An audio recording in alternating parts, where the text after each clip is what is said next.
大家好，歡迎收聽 AI 學習六大方法論第5集。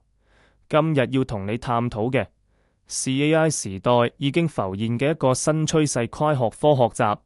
根據 Business Insider 嘅一則報道，一名18歲嘅美國少年利用 ChatGPT 同 AI 工具開發咗一個卡路里追蹤 App。短短幾個月，呢個 App 已經有超過500人下載，仲幫佢賺到人生第一桶金。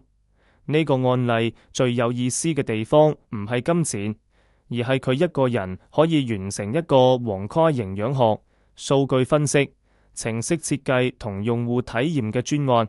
冇 AI 幾乎唔可能。點解 AI 能令一個年輕人做到呢一步？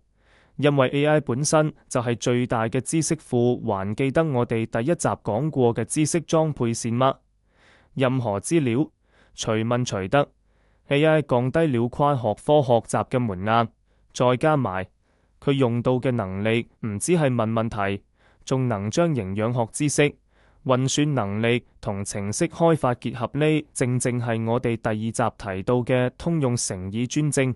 最後佢揀嘅唔係標準課堂作業，而係針對自己興趣同需求創建屬於自己嘅專案。呢就係第3集我哋提過嘅個性化學習路徑。換句話講，呢個案例就係六大方法論嘅一個縮影。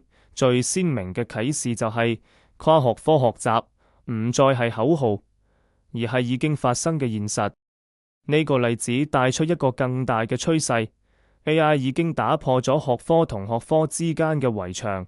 數學、語文、科學、美術以前要分開上課，依家可以喺一個專案入面一次過整合。而未來社會最需要嘅，正正就係呢種跨學科解決問題嘅能力。可能你會問，咁跨學科學習實際喺小學、中學係點樣落地嘅呢？小學做一個環保主題海報，AI 幫設計圖片美術、寫標語、語文、計算節能數據數學。